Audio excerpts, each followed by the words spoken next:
दैवी हेषा गुणमयी मम माया दुरत्यया ते प्रपद्यन्ते मायामेतान्तरन्ति ते दैवी हेषा गुणमयी मम माया दुरत्यया मामेव ये प्रपद्यन्ते मायामेतान्तरन्ति ते दैवी हेषा गुणमयी मम माया दुरत्यया मामेव ये प्रपद्यन्ते मायामेतान्तरन्ति ते दैवी हेषा गुणमयी मम माया दुरत्यया मामेव ये प्रपद्यन्ते मायामेतान्तरन्ति ते प्रपद्यन्ते मायामेतान्तरन्ति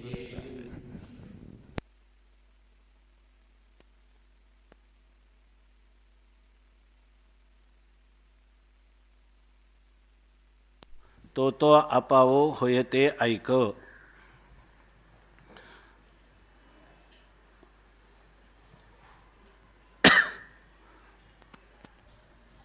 माया मोहजाळी होता सापडला, परिया विठ्ठला कृपा आली. काढोनी बाहेरी ठेविलो निराळा, कौतुक डोळा दाखविले.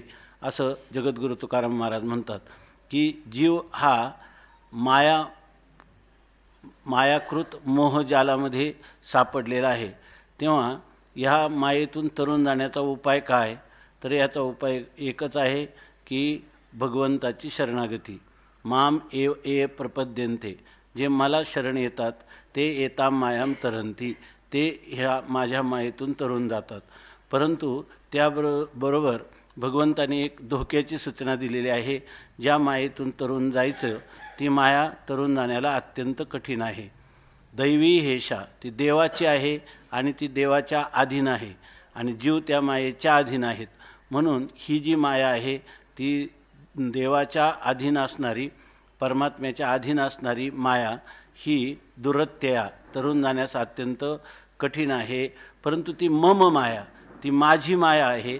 त्यामुळं माझी शरणागती केली तर त्या मायेचं निवारण होऊ शकतं, मायेचा निराश होऊ शकतो, असं भगवान या श्लोकामध्ये सांगतात. रामकृष्ण परमहंस देवांनी एक उदाहरण दिलं की जेव्हा एखादा कोळी पाण्यामध्ये, नदीच्या पाण्यामध्ये जाळं टाकतो, ते खोलपर्यंत जाळं टाकतो आणि त्याच्यामध्ये मासे सापडतात. पण जो एक हुशार मासा असतो तो त्या जाळ्यात सापडत नाही. कोणता? की ज्या कोळ्याने जाळं टाकलं त्या कोळ्याच्याच पायाजवळ येतो. आता तो जेव्हा जाळं टाकतो तेव्हा ते दूर जाळं जातं, पायापासून दूर. तो काय आपल्या पाय गुंतवीत नाही त्याच्यामध्ये. भगवंताच्या पदकमलाचा ज्यांनी आश्रय घेतला तर असे जे लोक आहेत ते ह्या जाळ्यामध्ये सापडत नाहीत, असा विषय आपला चालू आहे. तर त्याच्या अगोदर आता ह्या मायारूपी नदीचं जे वर्णन करतात की ही मायारूपी नदी उत्तीर्ण होण्याला अत्यंत दुष्कर आहे. त्याच्यामध्ये आता त्याला उपाय आहे की नाही, तर अनेक उपाय लोक करताना दिसतात. परंतु त्या उपायामध्ये म्हणतात तया येथ एक नवलावो, जो जो की जे तरुणो पावो, तो आपावो होयते ऐक. 7व्या अध्यायातली 82 क्रमांकाची ओवी ह्या प्रस्तुत श्लोकावर आपलं चिंतन चालू आहे. 82 क्रमांकाची ओवी आपण सकाळी पाहिली. ते म्हणतात येथ एक नवलावो, या ठिकाणी एक आश्चर्य आहे. नवलाव किंवा एक अद्भुतता आहे. ती काय अद्भुतता आहे? तर ह्या माया नदीतून तरुण जाण्याचा उपाय करताना जो जो की जे तरुणो पावो, जो जो तरुणो पावो, म्हणजे ह्या माया नदीतून तरुण जाण्याचा जो जो उपाय केला तो आपावो होय. तर तो काय होतं? उपायच काय होऊन जातो? अपाय होऊन जातो. म्हणजे आपल्याला भगवंताची प्राप्ती तर होत नाहीच, परंतु अनेक प्रकारचे कष्ट आपल्याला झेलावे लागतात. म्हणून म्हणतात की तो आपावो होय. आणि आपण जे म्हणतो करायला गेला गणपती आणि झालं माकड, अशी त्याची स्थिती होते. म्हणून तो अपाव होतो.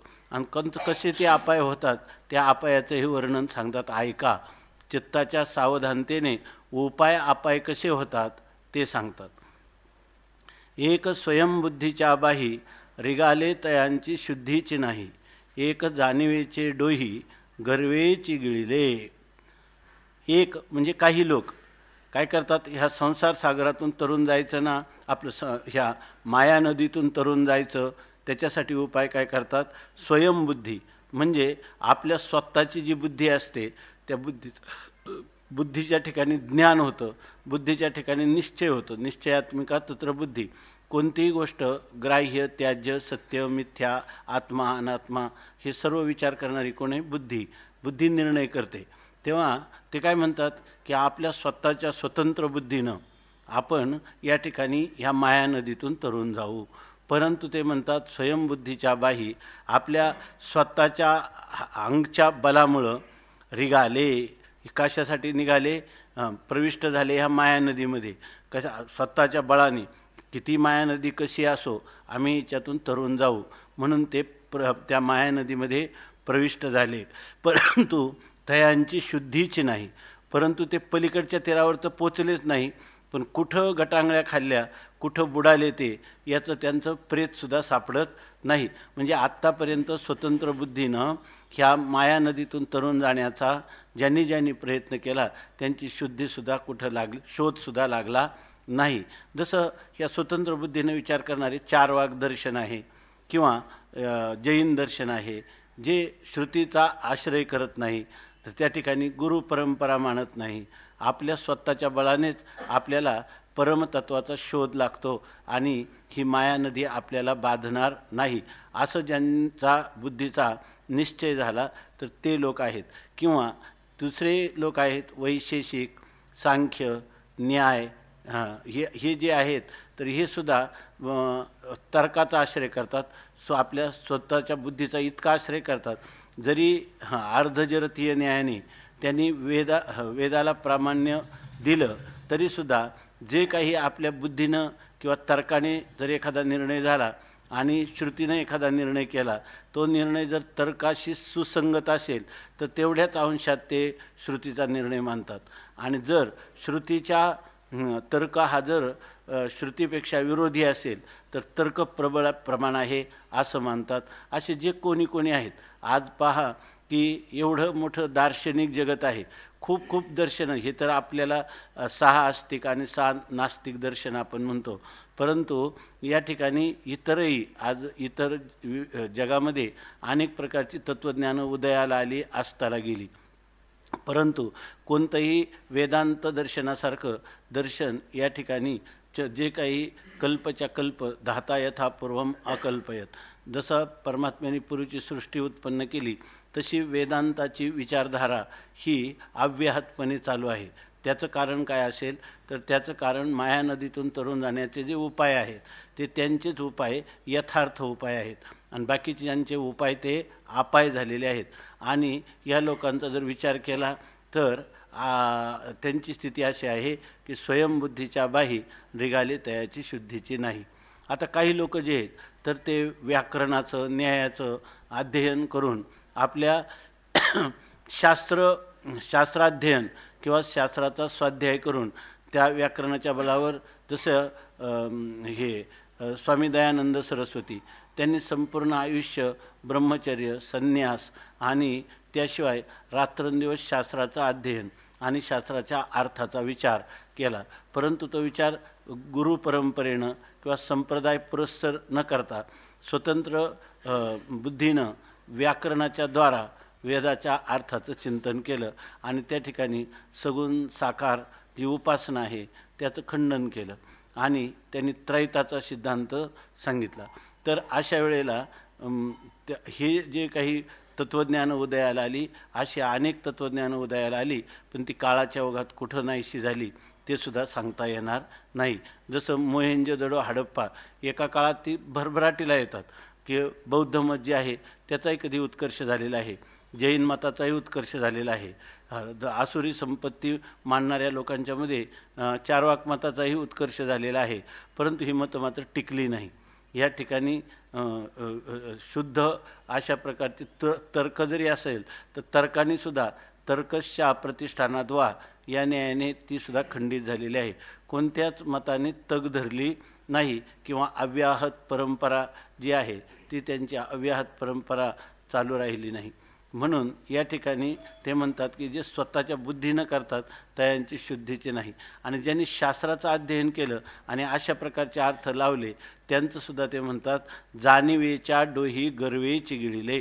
त्यांना जे काही बुद्धीच्या द्वारा ज्ञान झालं तर ते मी शास्त्राचं अध्ययन केलं आणि शास्त्राचा अर्थ असाच आहे असं ते दुराग्रहाने प्रतिपादन करू लागले.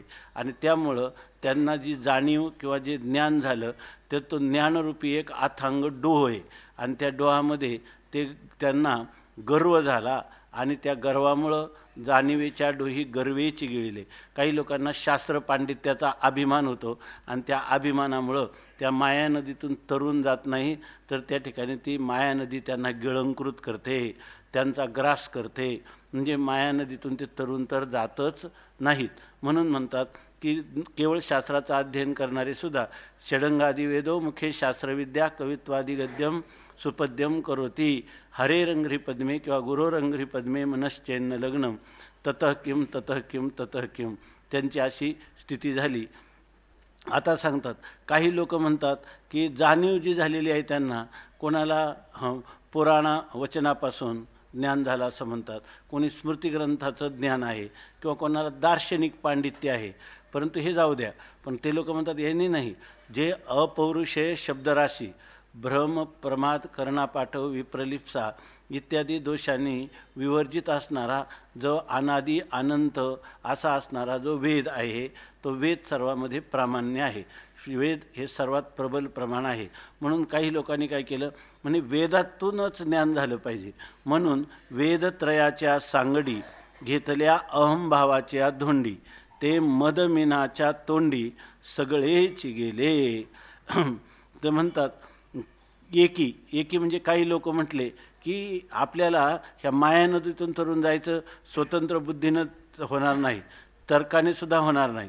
तुकाराम महाराज सांगतात तार्किकांचा टाका संग पांडुरंग स्मरा हो. अशा प्रकाराने ह्या तर्क किंवा हे न्यायवैशेषिकादी शास्त्र आहेत, दर्शन आहेत, याच्यापेक्षा केवळ दार्शनिक पांडित्य मिळवलं किंवा एखादा दार्शनिक सार्वभौम जरी झाला तरी त्याला ह्या खरं माया नदीतून तरुण जाण्याचं तंत्र हे त्यालाही साधत नाही.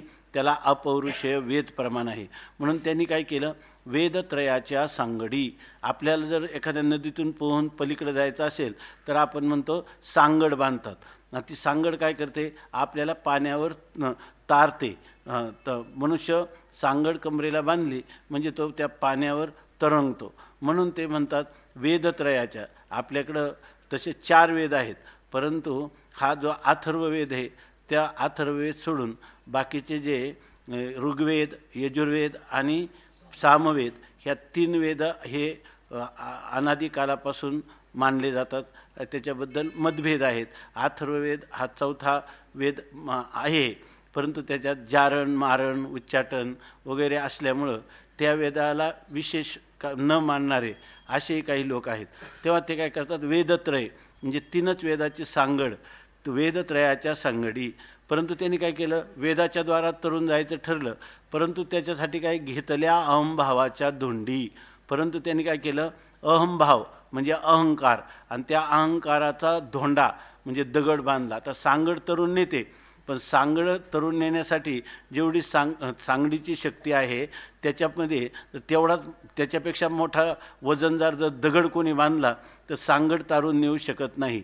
तसं या ठिकाणी सांगड बांधली त्यांनी वेदत्रयाची, म्हणजे वेदाचं यथार्थ ज्ञान करून घ्यायचं, त्याचं अनुष्ठान करायचं आणि मग ही माया नदी तरुण मनुष्य सहज जातो असं त्यांना वाटलं. परंतु वेदाचा तो अर्थ आम्हासीच ठावा.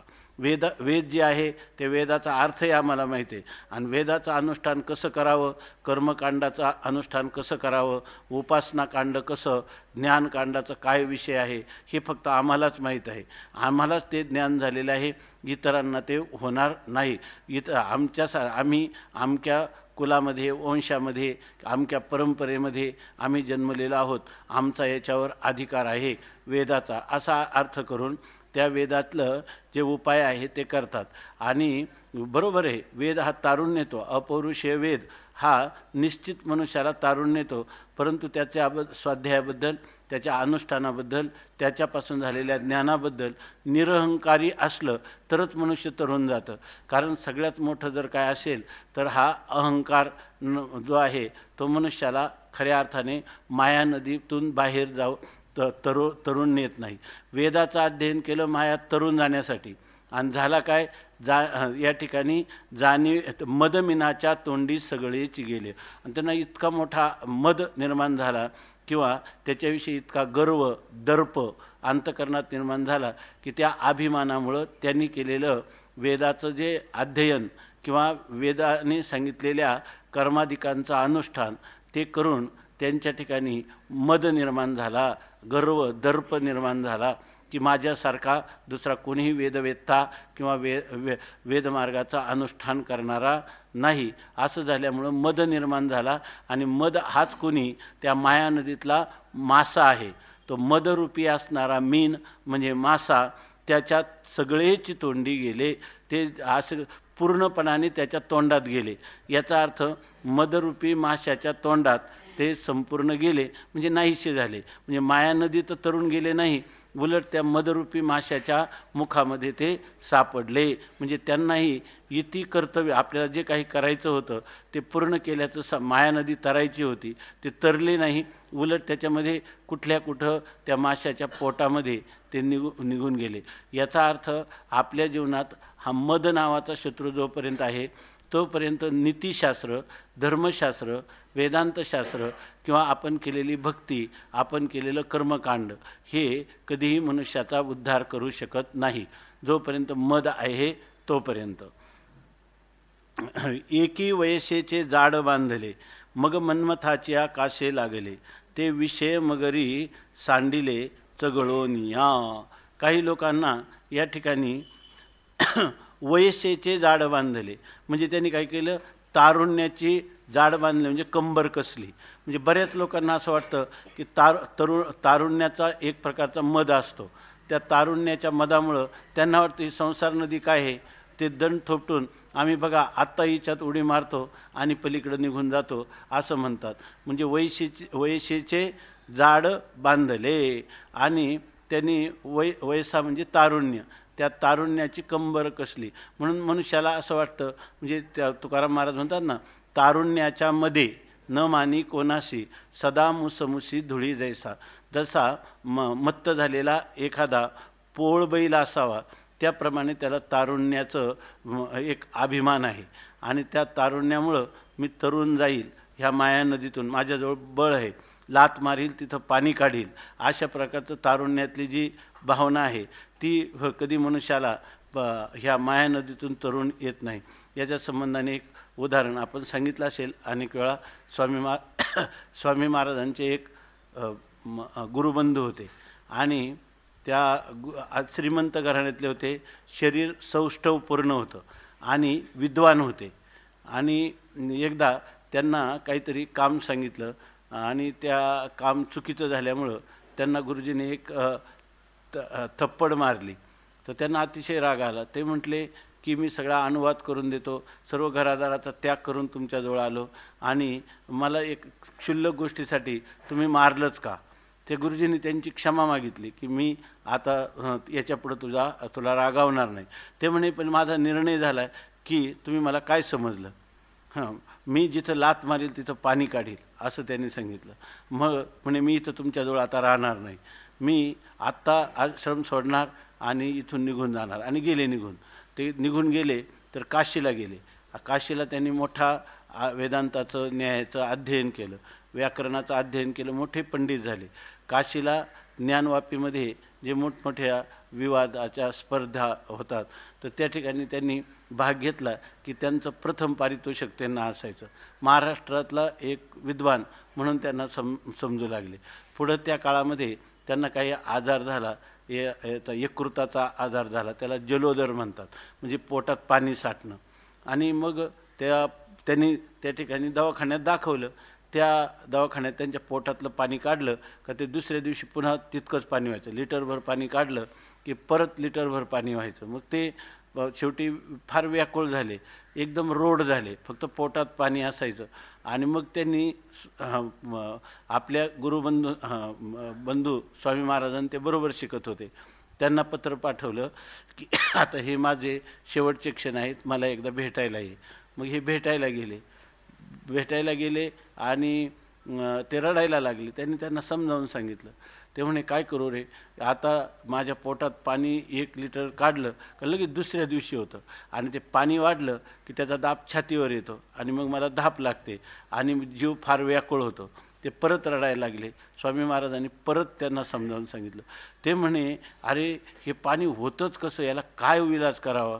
तर स्वामी महाराजांनी सांगितलं काही इलाज आहे. अरे तू काय साधारण मनुष्य आहे का म्हणे, तू गुरुजींना म्हटला होता ना लात मारील तिथं पाणी काढील, मग आता तुला काही पोटातलं लिटरभर पाणी काढता येत नाही का म्हणे. याचा अर्थ याला म्हणतात वैशेचे जाडं बांधले. आणि जे लोक तारुण्यात आहे ना, तारुण्याचा असा उपयोग आहे की तारुण्यामध्येच खरा परमार्थ करावा.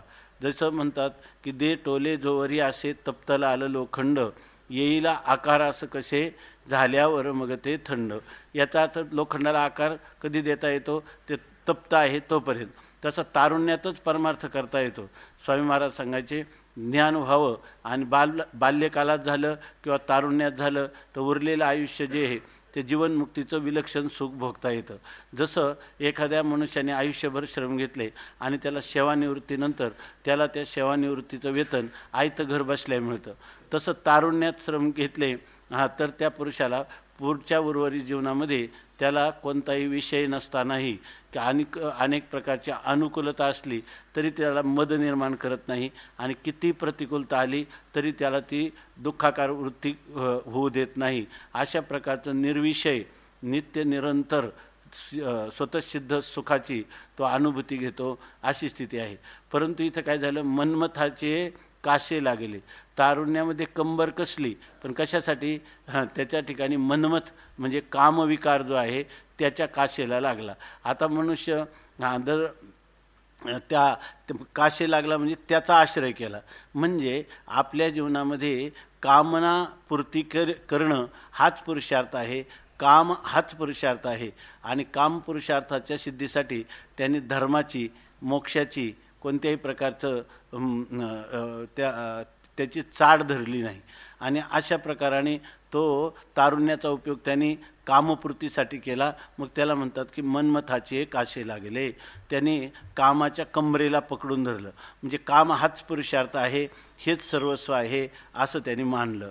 आणि मग त्याचं झाली अवस्था काय, तर कामामध्ये काय, इदम मे शात इदम मे शात इति इच्छा कामशब्दिता, मला हे असावं हे असावं असं वाटतं. आणि मग हे असावं असं जेव्हा वाटतं तेव्हा त्या कामाची तृप्ती कधीच होत नाही. कामयेश क्रोधयेश रजोगुणसमुद्भव महाशनो महापाप्मा विद्धेनम यह वैरिनम. हा काम हा अत्यंत खादाड आहे आणि पुन्हा काय अत्यंत पापी अशा स्वरूपाचं आहे. जो कामाचा आश्रय घेतो त्या पुरुषाकडून पाप घडल्याशिवाय राहत नाही आणि त्या माणसाची तृप्ती कधी होत नाही. त्यांनी सांगितलं तैसा भोगी काम वाढे का काय इंधने आगीशी हाकाक चढे.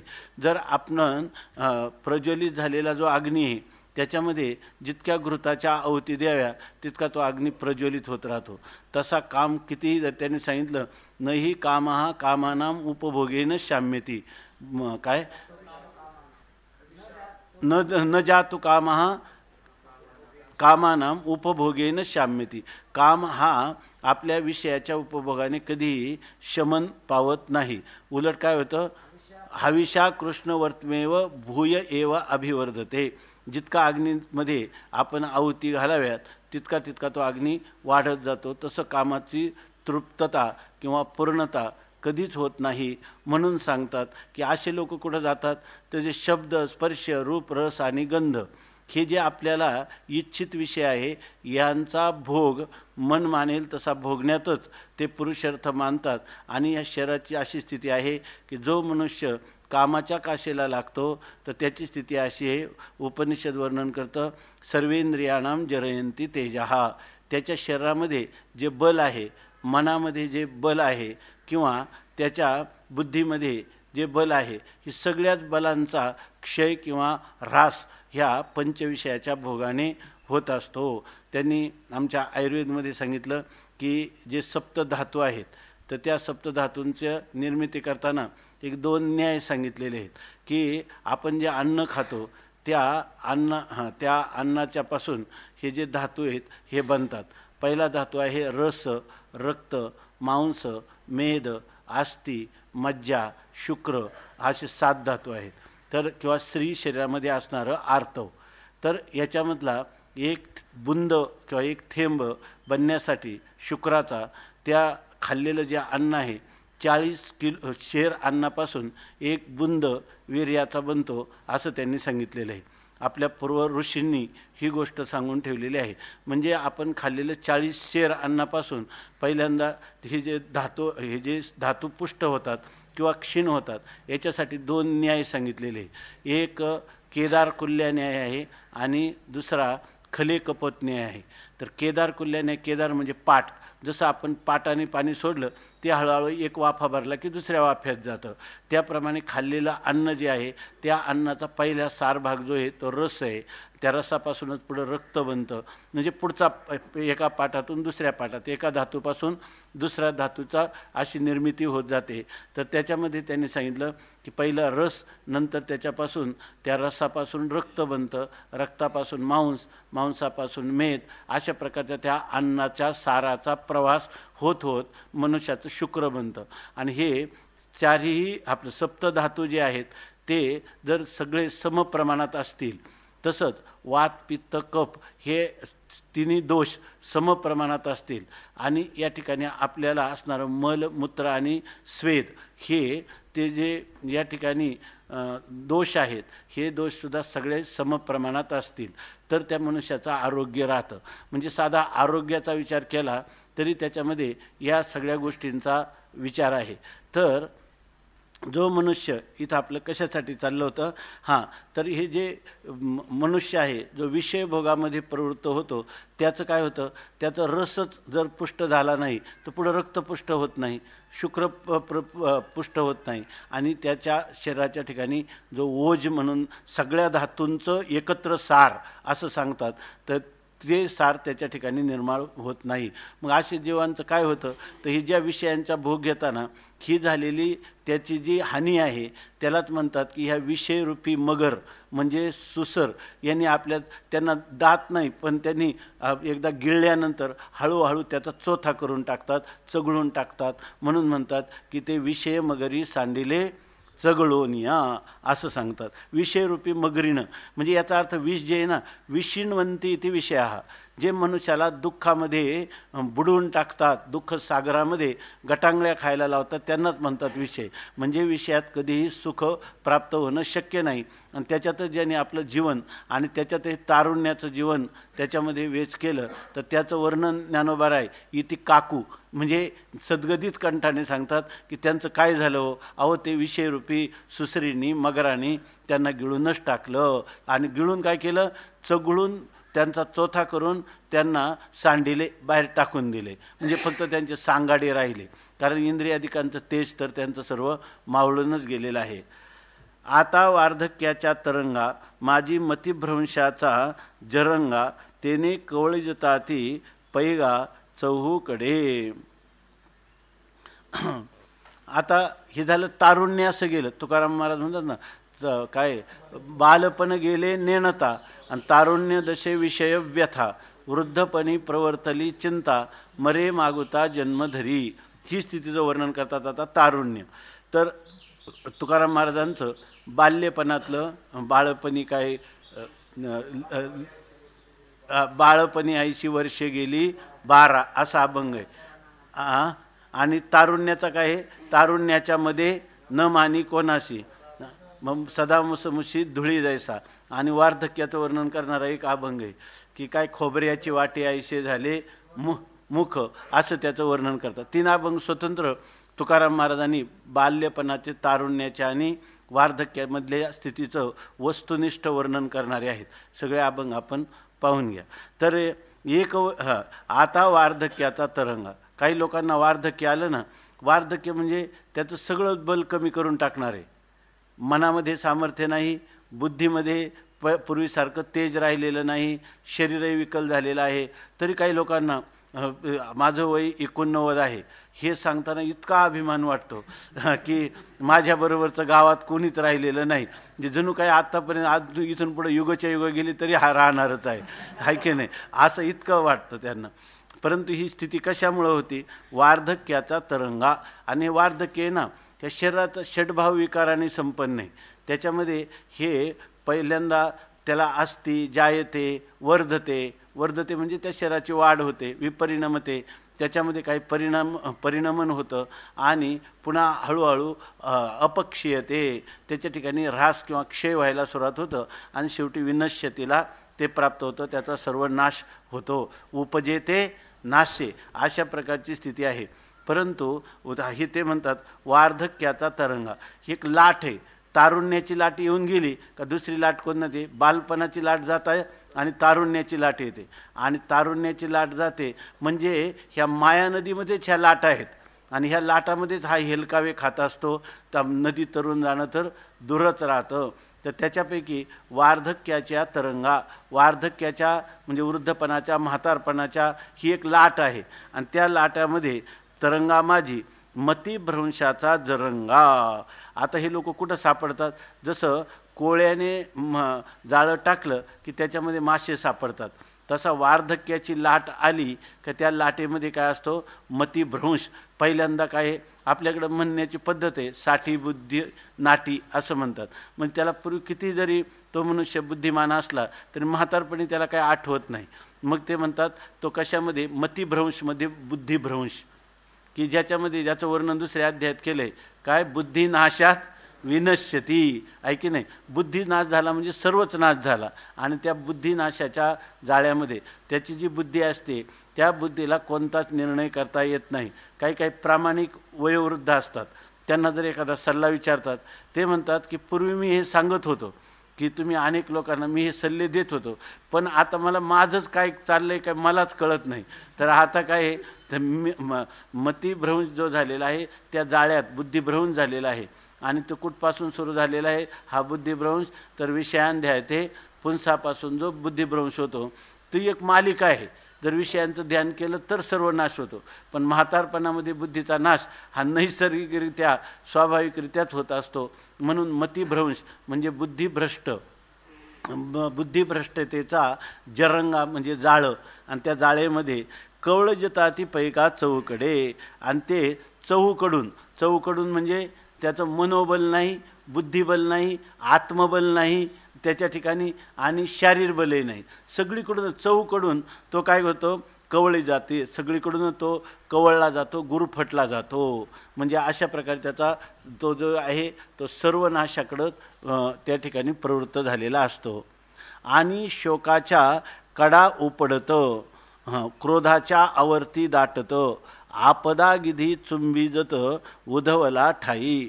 आता त्याच्या जीवनात काय आहे? ज्या वेळेला अनुकूल असणारे विषय हे त्याला सोडून जातात, त्यावेळेला त्याला शोक होतो. खाण्याची खूप आवड आहे, हरभरे खाण्याची आवड आहे, पण दातच काम देत नाही. इतक्या गावच्या गोष्टीच्या कुटाळ निंद्या ऐकाव्या वाटतात, पण किती जवळ गेला काय म्हणतो तू तरीसुद्धा त्याला काय ऐकू येत नाही. डोळ्यांनी अनेक प्रकारची दृश्य पाहायची असतात, पण ती दृश्य पाहायला मिळत नाही. आणि मग अशा वेळेला त्याला काय होतं? त्या विषयाच्या विरहामध्ये अत्यंत शोक निर्माण होतो. आणि शोक म्हणजे काय नाही, किती जरी त्यांनी शोकस्थानाने म्हणजे लिहिलं की शेकडो शोकाची स्थानं आहेत. आणि त्या शेकडो शोकाची जी स्थानं आहेत ना ते कोणी मोठमोठे कडे आहेत. आणि त्या कड्यावर काय होतं? म्हणजे प्रत्येक वेळेला कुठूनही तो शोकाच्या कडा उपडतो, त्या शोकाच्या कड्यावर जाऊन आदळतो. म्हणजे शोकापासून निर्माण होणारं दुःख त्याला पावलोपावली भोगावं लागतं. आपोआपच त्याला शोक करण्याशिवाय भूतकाळातली आठवण करतो, परंतु तसं सामर्थ्य आता या ठिकाणी नाही. वर्तमान कालामध्ये प्रयत्न करतो त्यावेळेला त्याला इप्सित भोग प्राप्त होण्याचं सामर्थ्य नाही. भविष्याचे मनोरथाच्या उतरंडी चढी उतरी तर त्याही फक्त मनोरथ मात्रच राहतात. अशा रीतीनं त्याला कुठंच सुखाचा धागासुद्धा त्याला सापडत नाही. त्यामुळे तो पुन्हा पुन्हा या शोकाच्या कड्यावर आदळत राहतो. आणि पुन्हा आणखी काय? क्रोधाच्या आवर्ती दाटतं. आणि म्हातारी माणसं आहे ना, होत तर काही नाही, पण रागवण्याचं फार मोठं त्यांचं हे असतं, स्वभावच झालेला असतो, सारखं दुसऱ्यावर रागवायचं. तर हे राग म्हणजे क्रोध जो आहे तो क्रोध हा त्यांच्यामध्ये भोवरा आहे. क्रोधाच्या आवर्ती दाटतं म्हणजे क्रोधरूपी त्या माया नदीचा जो भोवरा आहे त्या भोवऱ्यामध्ये ते सापडतात. आणि आपदा गिधी चुंबीजत उधवला ठाई. आणि त्यांच्या जीवनामध्ये जसं जसं वार्धक्य त्यांचं वाढत जाईल तसतसं काय होतात, अनेक आपदा गिधी चुंबीजत. आपत्ती, अनेक प्रकारच्या आपत्ती, शारीरिक, मानसिक, बौद्धिक सगळ्याच आपत्तीच आहे त्यांच्या जीवनामध्ये. आणि शरीर विकलांग झालं तर त्याच्या ठिकाणी आपदा म्हणजे अनेक संकटरूपी जी गिधी म्हणजे गिधाडं, ती गिधाडं चुंबीजत म्हणजे त्याला सारखी टोचत राहतात. आणि त्या ठिकाणी ह्या आपत्तीपासून तो दूर होण्याचा प्रयत्न करतो. पण दूर होण्याचा प्रयत्न करतो, परंतु दूर होण्याचा म्हणजे त्याला आलेलं दारिद्र्य, त्याला असलेली असमर्थता, त्याला झालेले रोग, ह्या ज्या आपत्ती आहेत ह्या आपत्तीपासून उद्धार करण्यासाठी तो कधी कधी वर डोकं काढतो, त्याला प्रतिकार करण्याचा प्रयत्न करतो. पण वर डोकं काढतो उधवला ठाई म्हणजे वर डोकं काढल्याबरोबर त्याला काय होतात, आपदा गिधी चुंबीजत. ती आपत्तीरूपी जी गिधाडं असतात ती त्याला अधिक टोचत राहतात, असं साहित्यिक भाषेत ज्ञानोबाराय वर्णन करतात. मग दुःखाचे बरबटे बोंबले, पाठी मरणाचे रेवे रेवले, आईसे कामाचे कासे लागले, ते गेले वाया. तर ते सांगतात मग दुःखाचे, त्याच्यात असं आहे खरा ह्या कामाची कास धरणारे कोण आहे, तारुण्यात. वार्धक्यात मग तुम्ही म्हणता की त्या ठिकाणी कामाच्या काशी कोण, तारुण्यातले लोक आहे.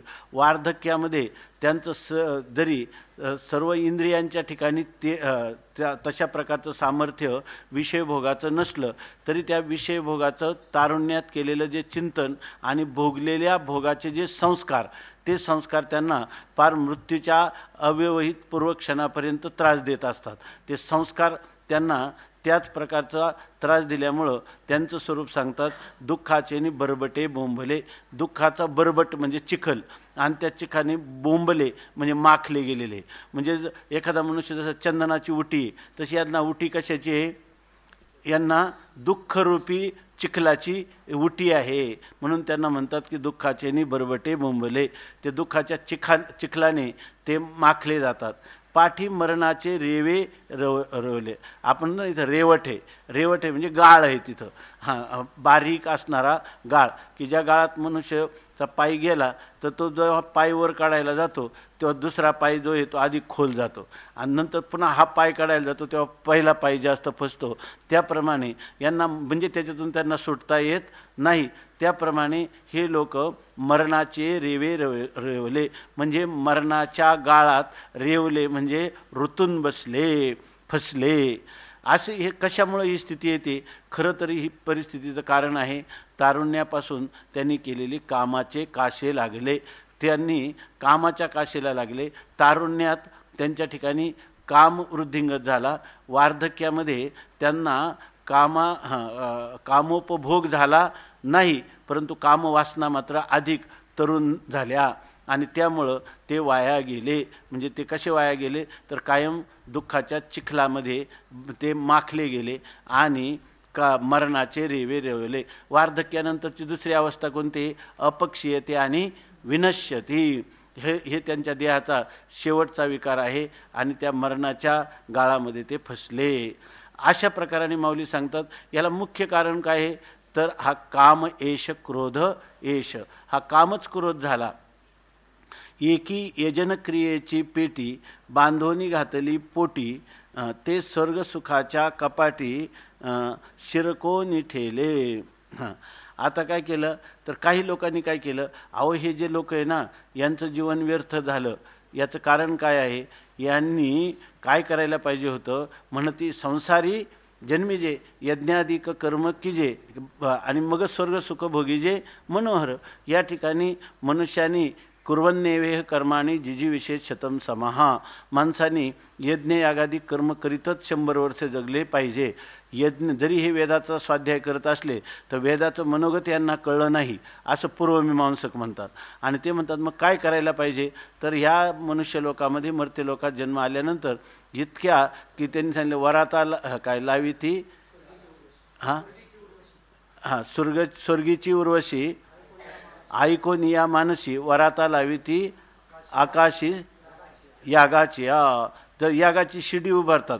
जिथं आपण इतकं याग करायचे त्या यागरूपी शिडीनं चढून कुठपर्यंत जायचं, स्वर्गापर्यंत जायचं. आणि हे लोकांना ह्याचं तत्त्व हे कळलं नाही, वेदाचा आश्रय केला नाही. आणि त्यातही वेदाचा काय काय आश्रय करायला पाहिजे, कर्माचा आश्रय.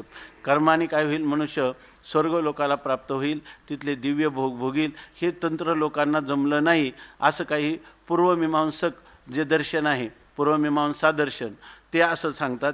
त्याची कास धरणारे किंवा त्याला महत्त्व देणारे लोक काय करतात की या मायारूपी नदीतून मनुष्य कसा तरुण जात नाही, सहज तरुण जाईल. ही मायारूपी नदी फक्त मर्त्य लोकात आहे का, स्वर्गात पण आहे? स्वर्गात पण हिचा विस्तार आहे. त्यामुळे हे तरुण जात नाही. यज्ञ करून कुठं जातील, स्वर्गात.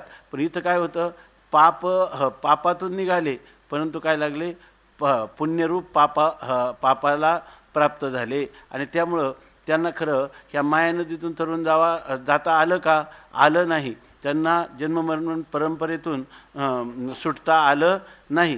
त्यासाठी सांगतात एकी काही लोक जे आहे ते यजनक्रियेची पेटी, त्यांनी यजनक्रिया म्हणजे यज्ञक्रिया, त्यांनी अनेक प्रकारचे यज्ञ केलं आणि ते यज्ञ करणं म्हणजे ती यज्ञरूपी पेटी बांधून घातली पोटी. आपल्या पोटाला यज्ञाची पेटी घातली म्हणजे आता आपण यांनी तरुण जाऊ. पण ते स्वर्गसुखाच्या कपाटी शिरकोनी ठेले. तर असे जे लोक आहे ह्या मृत्यूलोकातून तरुण गेले, यहलोकातलं जे सामान्य भोग आहेत हे भोग त्यांनी भोगलेही नाही आणि ते त्यांना आता पुन्हा भोगावंही लागणार नाही. पण ते गेले कुठं, ते पेटी पोटाला बांधून, कोणची यज्ञयागाची पेटी कमरेला बांधली आणि ते कुठं गेले तर स्वर्गसुखाच्या कपाटी. स्वर्गसुख जिथे म्हणजे स्वर्गाला गेले. आणि स्वर्गसुख हे सुद्धा काय आहे, एक कपाट आहे, म्हणजे एका दरीमधील असणारी एक गुहा आहे आणि त्या गुहेमध्ये शिरले. आता त्या गुहेमध्ये शिरल्यानंतर तो तुम्हाला पुन्हा बाहेर निर्गम आहे का, बाहेर येणं आहे का, नाही. त्या ठिकाणी त्या स्वर्गभोगाच्या ठिकाणीच ते अडकून गेले. का नदी तरुण गेले, नदी तरुण गेले नाही.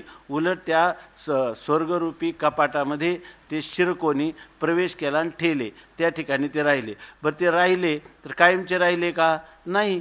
तेतम भुक्त्वा स्वर्गलोकम विशालम क्षीणे पुण्य मर्त्यलोकम विशंती एवं त्रयी धर्म मनुप्रपन्ना गतागतम कामकामा लभन्ते. अशा प्रकारची त्यांची स्थिती झाली का ते पुन्हा त्यांचं पुण्य संपलं की ते परत या ठिकाणी मर्त्यलोकालाच प्राप्त झाले. का संसार तरुण गेले नाही.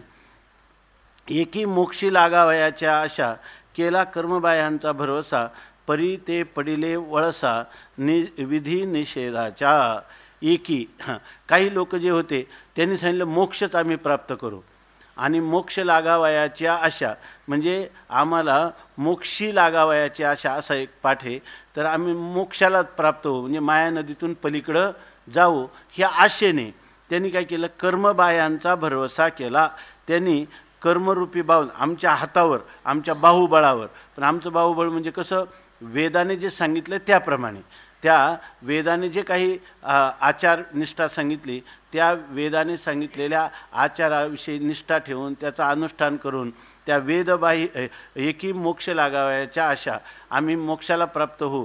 कारण या ठिकाणी की कर्म जे आहे ते वेद प्रतिपादित कर्म, त्याचं अनुष्ठान केलं तर आपल्याला मोक्ष होतो. आपल्या विचारसागरामध्ये एक परिच्छेद आहे, कर्माने मोक्ष मानणाराचे मत. त्या ठिकाणी कर्माने हा मोक्ष कसा प्राप्त होतो याचं ते स्पष्टीकरण करतात आणि ह्याच सिद्धांत आहे वेदाचा असं मानतात. आणि मग ते मोक्षी लागावयाच्या आशा, मोक्षाला मोक्ष लागावं म्हणजे मोक्षाच्या तीराला आपण प्राप्त व्हावं म्हणून कर्मबाह्याचा भरवसा केला. त्यांनी काय केलं, कर्मबाह्या म्हणजे कर्मरूपी बाहू आणि त्या कर्मरूपी हाताचा त्यांनी काय केला, भरोसा, विश्वास ठेवला. हे कर्म केलं की आम्ही कर्मानेच मोक्ष प्राप्त करू. परंतु त्यांना कर्माने मोक्ष तर प्राप्त झाला नाही. आयुष्यभर काय पडले ते परी ते पडिले वळसा. ते त्या वळसात म्हणजे भोवऱ्यामध्ये सापडले किंवा जिथं वाकडं असं नदीचं वळण पडतं त्या वळणाच्या ठिकाणी ते सापडले.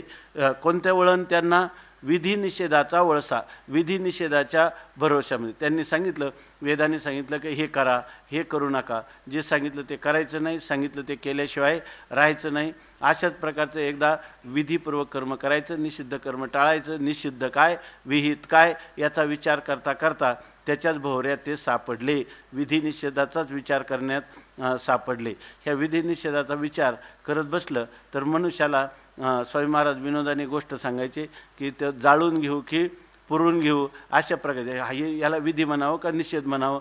कधी कधी त्यांनी सांगितलं की शास्त्रामध्ये जे तुकाराम महाराजांचा एक अभंग आहे, तुका म्हणे विधी निषेधाचे डोही पडले त्या नाही देव कधी. जे ह्या विधी निषेधाच्या डोहात पडले त्यांना कधीही देव प्राप्त झाला नाही अशा. आणि त्याच्यामध्ये सांगितलं की वेदामध्ये विधी काय आणि निषेध काय त्याचं मार्मिक रहस्य हे आपल्या बुद्धीला कधीही ज्ञात होत नाही. म्हणून कधी कधी विधी करायला गेलं तर त्याग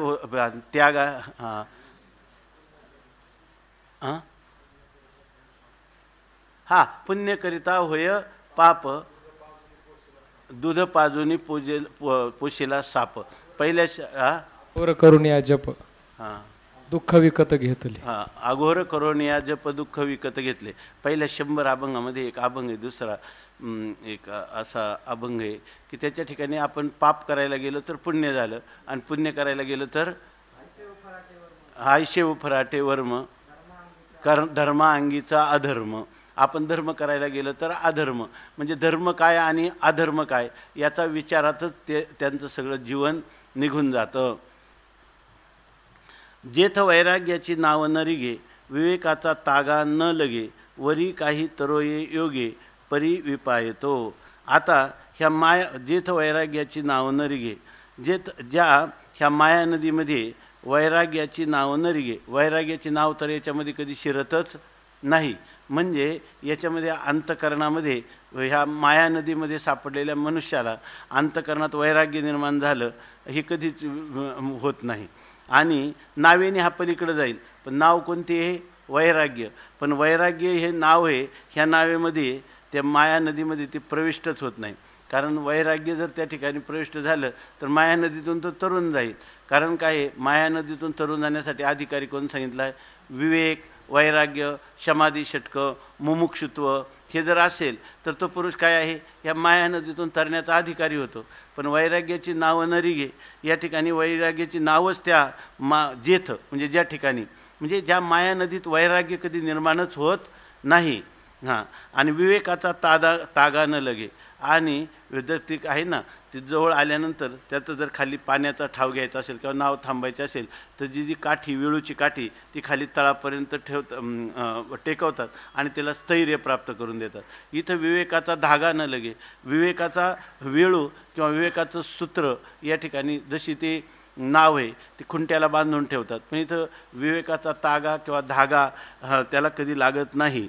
आणि वरी काही तरोये योगे परिविपा येतो. आता काही लोक काय म्हणतात, आम्ही आता योगाचा, अष्टांग योगाचा मार्ग अवलंब करू आणि मग मात्र आम्ही काय योगस्थु चित्तवृत्ती निरोधा, अंतःकरण वृत्तीला निरुद्ध करू आमच्या प्रयत्नाने, स्वप्रयत्नाने, आणि मग हे संसार माया नदीतून तरून जाऊ.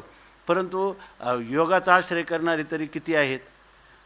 वरी काही तरो ये योगे, वरी म्हणजे इथं उपर. आम्ही आता हे सगळे मार्ग जे आहे ना, आयशे शोधियेले मार्ग नाना परी, हे जरी दुसरे असतील पण नयेची प्रतिती मग सांडियेले दुरी. आता हे दोन्ही मार्ग आम्ही सोडून देऊ, पण आम्ही कोणता मार्ग घेऊ? अष्टांग योग, हाट योग, लय योग, अशा प्रकारचं योगाचं साधन करू.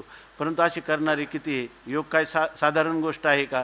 लोहाचे चणे जै बोचरी आपडती खाणे, तै पोट भरणे की प्राणी शुद्धी म्हणो. त्या ठिकाणी लोखंडाचे चणे आणि ते ज्याच्या मुखात एकही दात नाही त्यांनी खायचं. अशा प्रकारचा योगाचा अभ्यास अत्यंत क्लिष्ट आहे आणि त्याचा योगाचा आश्रय घेणारे विपाये तो, याचा आधार घेणारे क्वचितच कोणीतरी लोक आहेत. म्हणजे ज्ञानोबरायांनी योगाविषयी जे आहे ना आपला आदर दाखवलेला आहे. हे योग दर्शन हे काय परिपूर्ण दर्शन आहे असं नाही, पण योगाचा पुढचा पाऊल कोण आहे? वेदांतच आहे. म्हणून या ठिकाणी ते म्हणतात वरी काय वरी काही तरो ये योगे, वरी म्हणजे याच्या अतिरिक्त आम्ही योगे तरो ये, आम्ही योगाने तरुण जावो असे म्हणणारे किंवा त्याच्यासाठी एवढं कठीण अशा प्रकारचं योगानुष्ठान करणारे विपाये तो अगदी क्वचितच कोणीतरी आहेत.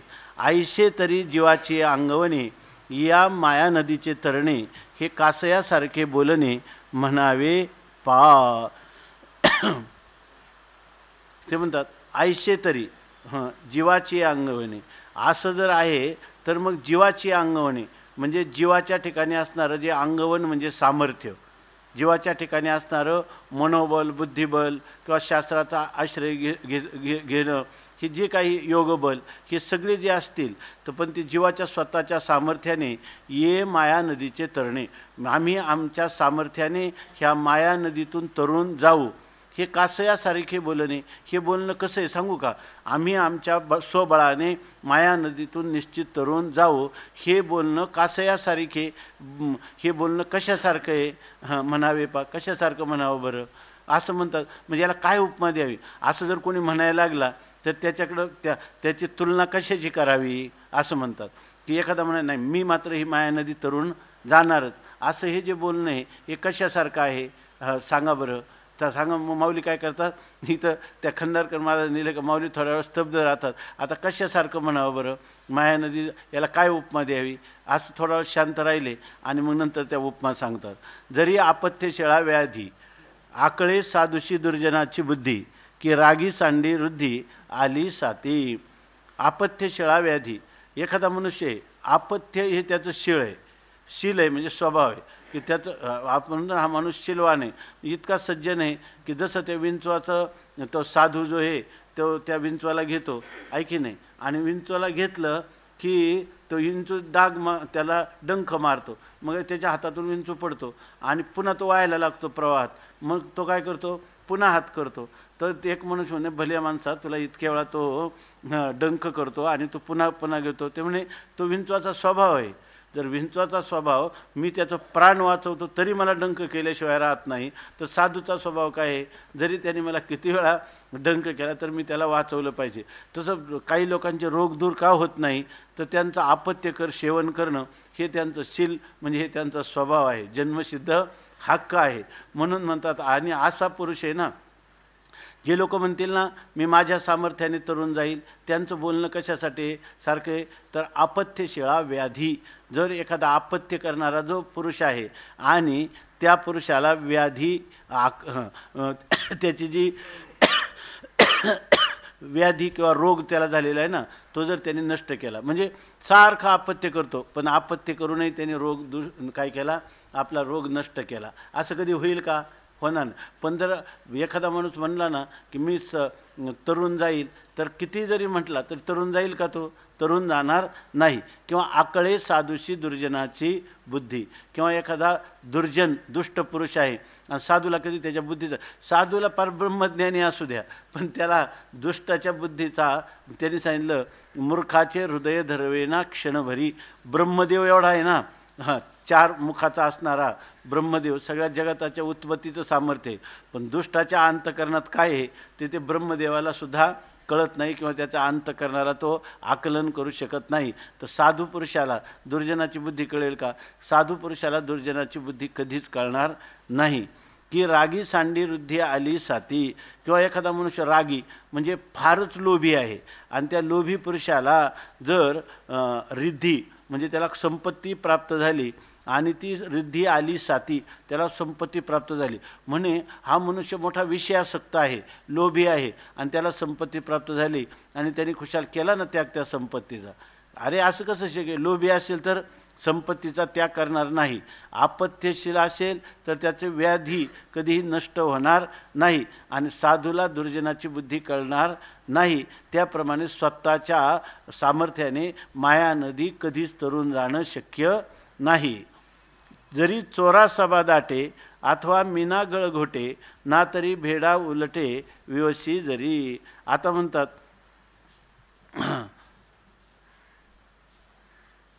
चोरा सभा दाटे, आणि एक चोर आहे आणि त्या चोराला काय शासन द्यायचं, तर त्या शासन देण्यासाठी गावातल्या सगळ्या जे काही न्याय देणारे लोक आहेत ती पंचायतीमधले न्यायपंचायतीमधले सगळे सदस्य बोलावले सभामत. तर त्या सभासदांना काय म्हणणे, चोरा सभा दाटे. त्या चोराने त्या सभेलाच काय, जे त्याला शिक्षा देणार होते त्याला काय केलं, त्यांनी दाटलं म्हणजे दडपून टाकलं. असं कधी होईल का सभा चोराला त्या ठिकाणी दाटणार, तीच त्याला काय करणार, शिक्षा देणार. पण म्हणे शिक्षा कोणाला दिली, चोराने कोणाला, तर त्या न्याय देणाऱ्या सभासदांना. असं जर घडलं ना, मग असं घडलं नाही पण आज इथं घडलं, हां मग आता काय हरकत नाही, ह्या मायेतून जीव आपल्या स्वप्रयत्नाने तरून जाऊ शकतील, म्हणजे जाणं शक्यच नाही. इथे एक अलंकार आहे, त्या अलंकाराला काय म्हणतात माहीत नाही, काहीतरी एक अलंकार आहे. अथवा मीना गळ घोटे, किंवा त्यांनी काय केलं, गळ जो आहे, गळ टाकतात आमिष लावून आणि मासा त्या गळाला लावतो आणि मासा मरून जातो की नाही. पण म्हणे काय झालं, तो गळ जो माशाला पकडण्यासाठी टाकला, त्यांनी काय झालं, मासा गळ काय, अथवा मीना गळ घोटे, मीनाने काय केलं म्हणजे त्या माशाने काय केलं, गळच घोटला म्हणजे गिळून टाकला. असं कधी होईल का, नाही. की रागी सांडी आपलं ना तरी भेडा उलटे विवसी जरी. आणि भेडा म्हणजे भेकड मनुष्य आहे, भित्रा मनुष्य आहे, आणि त्याने काय केलं, जरी विवसी उलटे, आणि त्याने तिथं आली एक हाडळ किंवा पिशाची, आणि त्याला काय केलं, त्या पिशाचीला त्या भित्र्या माणसाने परतवून लावलं. आता इथं पिशाचे आहे म्हटलं की तो आपोआप थरथर कापायला लागतो. आणि त्यांनी काय केलं, त्या भित्र्या माणसाने पिशाचीला किंवा हाडळीला परतवून लागलं. माऊली खूप दृष्टांत देतात एवढ्या ह्या गोष्टीसाठी. पाडस वागुर करांडी का मुंगी मेरू ओलांडी, तरी मायेची पैलथडी देखती जीव. म्हणे ते काही जे हरिण आहे ना, त्या हरणाचं पाडस आहे, आणि ते काय झालं, हरणाचं पाडस त्या शिकाऱ्यांनी जाळी लावली, आणि वाघूर त्याला म्हणतात, ती वाघूर लावली, दोऱ्याने विणलेली जाळी, आणि तिच्यामध्ये बरोबर त्या हरणाची शिकार केली. पण त्या पाडसाने काय केलं, पाडस वाघुर करांडी, त्याने ती वाघुरच करंडून टाकली आणि त्याच्यातून मुक्त झालं. मुंगी मेरू ओलांडी, आणि एवढा मोठा मेरू पर्वत स्वर्गापासून तिन्ही लोकांना व्यापणारा, आणि त्या मेरू पर्वताचं मेरू मुंगी ओलांडी, मुंगीनं त्याचं ओलांडलं म्हणजे त्याचं उल्लंघन केलं, अतिक्रमण केलं. आणि ह्या गोष्टी जर शक्य झाले ना, मग तरी मायेची पैलथडी देखती जीव. तर मग ह्या मायेतून तिच्या पलीकडचं तीर हे जीवांना दिसेल, म्हणजे जीव मायेच्या पैल तीरावर जाऊ शकतील, म्हणजे मायेच्या पलीकडं मायेचं उल्लंघन करून जाऊ शकतील. कधी ह्या वरच्या गोष्टी घडतील तर, पण ह्या गोष्टी घडणार नाही, अर्थात जीव मायेची पैलथडीला कधीही जाऊ शकत नाही. एवढी ही माया नदी तरून जाण्यास कठीण आहे. मनोनिगा पंडुसुता जैसी सकामा न जिनवेची वनिता, तेवी मायामय हे सरिता न तरवे जीवा. मनोनिगा पंडुसुता, हे पंडुसुता अर्जुना, मनोनी ही अशी वरची गोष्ट आहे, म्हणून जैसी सकामा वनिता न जिनवेची, जसा एखादा सकाम पुरुष असतो, कामी पुरुष असतो, त्या पुरुषाला आपल्या पत्नीवर कधीच तिला नियंत्रित करता येत नाही, किंवा तिचं नियमन हा स्वतः सकाम पुरुष कधी करू शकत नाही. तेवी मायामय हे सरिता न तरवे जीवा. आणि हे जसं त्या सकाम पुरुषाचं आहे, तसंच ही मायामय म्हणजे मायेच्या विकाराने युक्त असणारी ही जी सरिता म्हणजे ही माया नदी आहे, ती जीवा न तरवे, जीव त्याच्यातून तरुणच जाणार नाही. मग तुम्हाला असं वाटेल की आता ही माया नदी जर इतकी कठीण आहे, याच्यातून कोणीच दार्शनिक सुटला नाही, वैदिक सुटला नाही, याच्यात तपस्वी सुटला नाही, कोणीच सुटला नाही, तर आता आम्ही कोण आहे, आता आम्हाला काही मार्गच नाही, आता आमच्यासाठी पुढचं चिंतन संपलं, ऐक नाही असं वाटेल. तर माऊली म्हणतात घाबरू नका, जरी अशी माया असली तरी तुम्ही सहज तरून जाऊ शकता. फक्त त्याच्यासाठी तुम्हाला हे जे मायाजळ आहे ना, याला एवढं घाबरण्याचं कारण नाही. आता माऊली काय उपाय सांगतील ते पुढं आहे. आता येथे एकची लीला तरले, जे सर्व भावे मज भजले, जे तया आईलीच थडिये सरले मायाजळ. जे लीलेने सहज तरून जाऊ शकतात, कोण, जे मला भजले, मला शरणागत झाले, ज्यांनी माझी भक्ती केली, ते यांना ही माया नदी कोणत्याही प्रकारचा त्रास करू शकत नाही. ते सहज ह्या माया नदीतून तरून जातात. इतकंच नाही, त्यांना अलीकडच्या तीरावर असतानाच आयलीच थडी सरिले माया जळ, त्यांना त्या तीराच्या अलीकडच्या काठावरच हे मायारूपी जळ संपल्यासारखंच आहे. म्हणजे काही माऊली या ठिकाणी एवढं आश्वासित करतात की भगवंताची भक्ती करा, तुम्हाला मायाजळ असून नसल्यासारखं आहे, अशी त्याची स्थिती आहे. नाथ महाराजांनी भागवतामध्ये याचं भरपूर विस्ताराने वर्णन केलेलं आहे. पुंडलिक वरदा हरी विठ्ठल, श्री ज्ञानदेव तुकाराम ज्ञानेश्वर महाराज की जय.